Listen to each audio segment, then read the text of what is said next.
Assalamualaikum warahmatullahi wabarakatuh. Perkenalkan, saya Eva Liana dengan NIM 3300210219. Di sini saya akan memenuhi tugas mata kuliah Hak Kekayaan Intelektual dengan dosen pengampu Ibu Rima Duana SHMH. Saya akan mempresentasikan tentang plagiarisme. Secara harfiah, plagiarisme berarti menjiplak atau menyontek.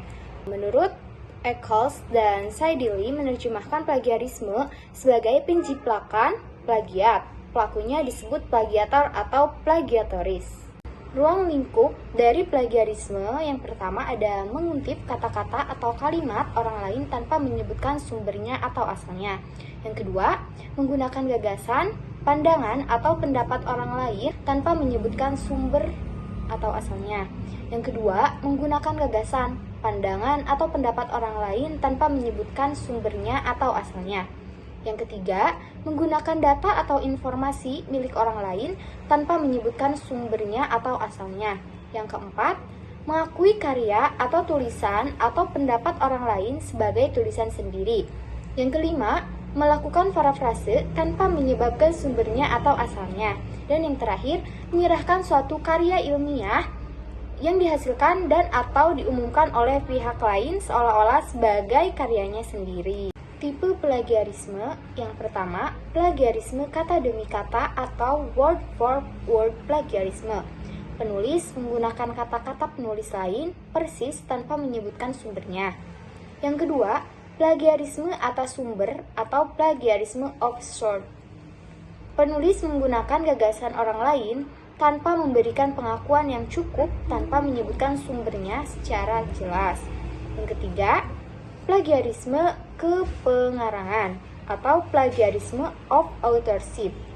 Penulis mengakui sebagai pengarang karya tulis karya orang lain. Dan yang keempat, self-plagiarisme.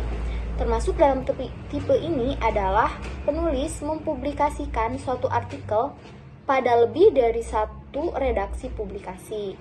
Plagiarisme dalam hukum positif Indonesia, peraturan perundang-undangan hukum positif Indonesia yang mengatur tentang plagiarisme adalah Kitab Undang-Undang Hukum Pidana, tepatnya dalam pasal 380 yang menentukan diancam dengan pidana paling lama 2 tahun, 8 bulan, atau denda paling banyak Rp5.000.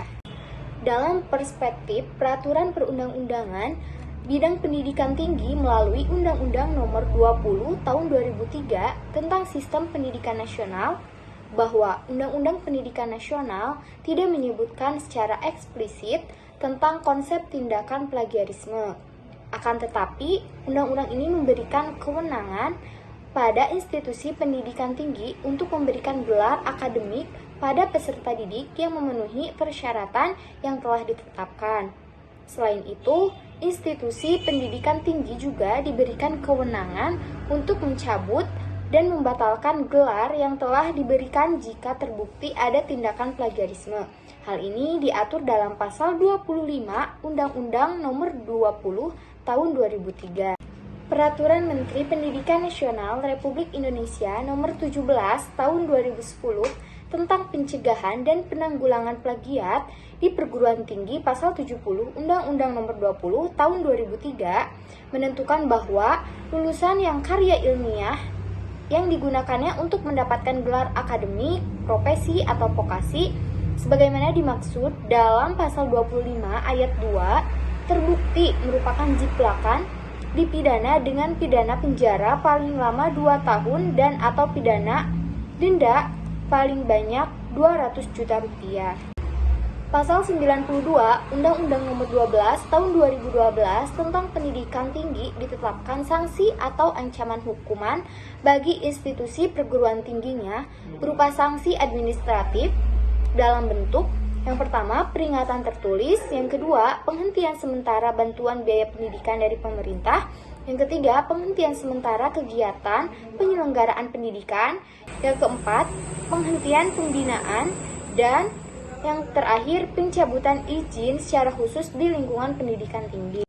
Sanksi bagi seorang plagiator ditetapkan melalui pasal 12 ayat 1 sampai dengan 3, yaitu Sanksi bagi mahasiswa yang terbukti melakukan plagiat sebagaimana dimaksud dalam pasal 10 ayat 4, 15 cara berurutan dari yang paling ringan sampai dengan yang paling berat, yang terdiri dari pertama, teguran, yang kedua, peringatan tertulis, yang ketiga, penundaan pemberian sebagai hak mahasiswa, yang keempat, pembatalan nilai satu atau beberapa mata kuliah yang diperoleh mahasiswa, yang kelima, pemberhentian dengan hormat dari status sebagai mahasiswa, yang keenam, pemberhentian tidak dengan hormat dari status sebagai mahasiswa, yang ketujuh, pembatalan ijazah apabila mahasiswa telah lulus dari suatu program.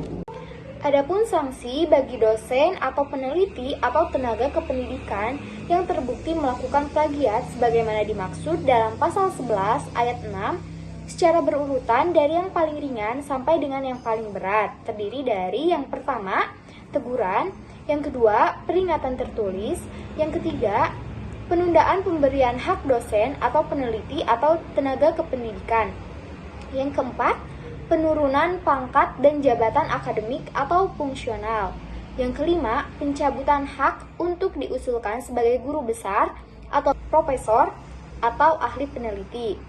Yang kelima, pencabutan hak untuk diusulkan sebagai guru besar atau profesor atau ahli peneliti utama bagi yang memenuhi syarat. Yang keenam, pemberhentian dengan hormat dari status sebagai dosen atau peneliti atau tenaga kependidikan. Yang ketujuh, pemberhentian dengan tidak hormat dari status sebagai dosen atau peneliti atau tenaga kependidikan. Dan yang terakhir, pembatalan ijazah yang diperoleh dari perguruan tinggi yang bersangkutan. Tindakan plagiarisme dapat dihindari dengan melakukan penguntipan dan atau melakukan parafrase dengan menyebutkan sumbernya, yaitu yang pertama, pengutipan. Menggunakan dua tanda kutip jika mengambil langsung satu kalimat dengan menyebutkan sumbernya. Kemudian, menuliskan daftar pustaka atas karya yang ditunjuk dengan baik dan benar. Yang kedua, parafrase. Melakukan parafrase dengan tetap menyebutkan sumbernya. Parafrase yaitu cara mengungkapkan kembali sebuah makna yang sama namun dengan bahasa yang berbeda. Parafrase merupakan salah satu cara yang dapat dilakukan untuk mencegah praktik plagiarisme. Sekian dan terima kasih presentasi dari saya. Mohon maaf banyak kesalahan dan kekurangannya. Wassalamualaikum warahmatullahi wabarakatuh.